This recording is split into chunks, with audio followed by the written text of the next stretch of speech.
चुनाव अभी करीब 1 साल दूर है, लेकिन सियासी हलचल अभी से तेज हो चुकी। और इस बार जो सबसे बड़ी खबर सामने आई है दोस्तों, वो है आरएसएस ने पंजाब विजय प्लान पूरी तरह से तैयार कर लिया है। और इसी के साथ अमित शाह ने साफ कर दिया है कि भारतीय जनता पार्टी पंजाब की सभी 117 सीटों पर अकेले चुनाव लड़ेगी। यानी इस बार मुकाबला सीधा और बेहद दिलचस्प होने वाला है। नमस्कार, मैं हूं तमन्ना, आप देख रहे हैं द संकेत लाइव। आज हम आपको बताएंगे इस पूरे प्लान के अंदर की कहानी, कैसे आरएसएस पिछले 4 साल से पंजाब में जमीन तैयार कर रहा है और क्यों 38% दलित आबादी इस रणनीति का केंद्र बनी हुई है, और आखिर ये पूरा गेम किस तरह से आम आदमी पार्टी की 92 सीटों को टारगेट कर रहा है। और सबसे पहले समझते हैं ये प्लान अचानक नहीं बना, बल्कि इसके पीछे पिछले 4 साल की लंबी तैयारी है दोस्तों। फरवरी में मोहन भागवत खुद पंजाब दौरे पर गए और 24 से 26 फरवरी तक उन्होंने ग्राउंड पर काम का जायजा लिया और रणनीति में जरूरी बदलाव भी किए। इसके बाद अब चुनावी साल में स्वयं सेवकों को और ज्यादा एक्टिव कर दिया गया है। और अब सबसे बड़ा सवाल यही है दोस्तों कि इस पूरे प्लान का फोकस आखिर है क्या। तो इसका सीधा जवाब है कि पंजाब की दलित आबादी जो करीब 38 से 40% मानी जाती रही है, यानी हर तीसरा या चौथा वोटर दलित है। और यही वजह है कि आरएसएस से इस बार पूरी रणनीति इसी वर्ग के इर्द गिर्द तैयार की। अब आपको बताते हैं दोस्तों कि इस प्लान के 5 बड़े पॉइंट्स जो इस पूरे मिशन की रीढ़ है। पहला पॉइंट है समरसता अभियान, यानी सामाजिक भेदभाव खत्म करने की कोशिश। संघ के कार्यकर्ता ऐसे गांव में काम कर रहे हैं जहां आज भी दलितों और सवर्णों के शमशान अलग अलग हैं। एक सर्वे में ऐसे करीब 250 गांवों की पहचान की गई है जहां ये भेदभाव आज भी मौजूद है। और इन गांवों में अब टोलियां भेजी जा रही हैं जिनका काम है इस भेदभाव को खत्म करना और एकता का माहौल बनाना। लक्ष्य ये है कि गांव में एक ही शमशान हो और दूसरी को योग सेंटर या जिम में बदल दिया जाए, ताकि बराबरी का संदेश दिया जा सके।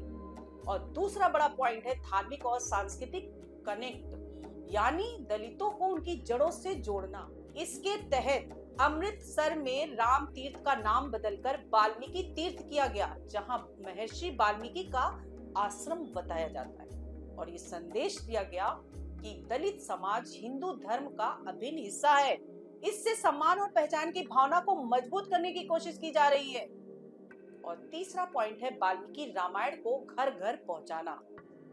संघ का लक्ष्य है कि पंजाब के हर घर में वाल्मीकि रामायण पहुंचे, चाहे वो सिख हो या हिंदू हो, क्योंकि संघ सिख, जैन और पारसी समुदाय को भी व्यापक हिंदू समाज का हिस्सा मानता है।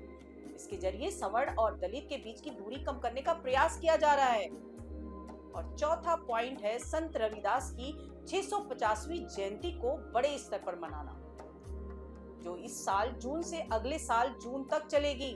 ब्लॉक स्तर पर कार्यक्रम होंगे, मंदिरों में वाल्मीकि और रविदास की मूर्तियां और तस्वीरें लगाई जाएंगी, ताकि दलित संतों के प्रति सम्मान बढ़े और उनकी पहचान मजबूत हो। और पांचवा और सबसे अहम पॉइंट है दलित संतों का नेटवर्क तैयार करना। पिछले 4 साल में संघ ने दलित समुदाय के संतों का एक बड़ा नेटवर्क तैयार किया, जो गांव-गांव जाकर राम कथा, लव कुश कथा सुनाते हैं। के जरिए ये संदेश दिया जाता है कि दलित समाज का इतिहास और योगदान हिंदू धर्म के केंद्र में रहा है और इससे अपनापन बढ़ाने की कोशिश की जा रही है।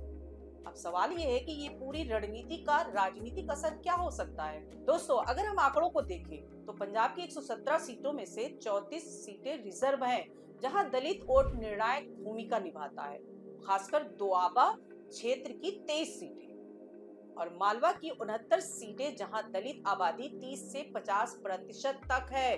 और यही वो क्षेत्र है जहां आम आदमी पार्टी का सबसे मजबूत आधार है, क्योंकि मालवा की 66 सीटें आम आदमी पार्टी के पास है। और ऐसे में अगर बीजेपी और आरएसएस इस वोट बैंक में सेंध लगाने में सफल हो जाते हैं तो पंजाब की राजनीति पूरी तरह बदल सकती है। अब बात करते हैं धर्मांतरण के दूसरे मुद्दे की, जो इस पूरे प्लान का एक और अहम हिस्सा है दोस्तों।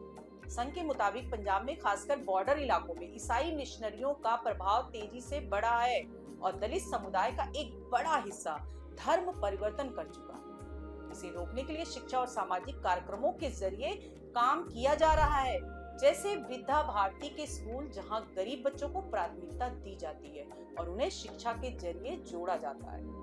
वहीं अब दूसरी तरफ विपक्ष खासकर आम आदमी पार्टी इस पूरे मुद्दे को अलग नजरिए से देख रही है। पार्टी के प्रवक्ता नील गर्ग का कहना है कि अगर बीजेपी और आरएसएस को धर्म परिवर्तन की इतनी चिंता है तो केंद्र सरकार एंटी कन्वर्जन कानून क्यों नहीं लाती?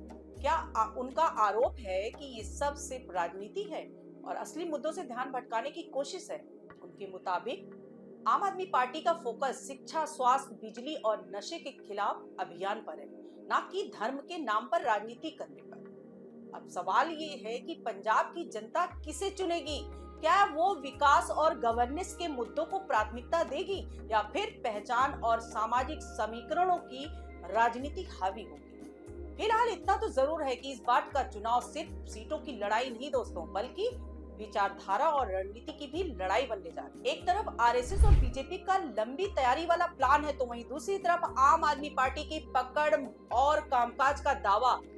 अब ये देखना होगा कि आने वाले महीनों में ये सियासी खेल किस दिशा में जाता है और क्या वाकई पंजाब की राजनीति में बड़ा बदलाव देखने को मिलेगा। आप इस पूरे मामले को कैसे देखते हैं दोस्तों? क्या ये रणनीति कामयाब होगी या फिर जनता इसे खारिज कर देगी? अपनी राय कमेंट्स में जरूर बताइए। आज के लिए इतना ही। नमस्कार दोस्तों।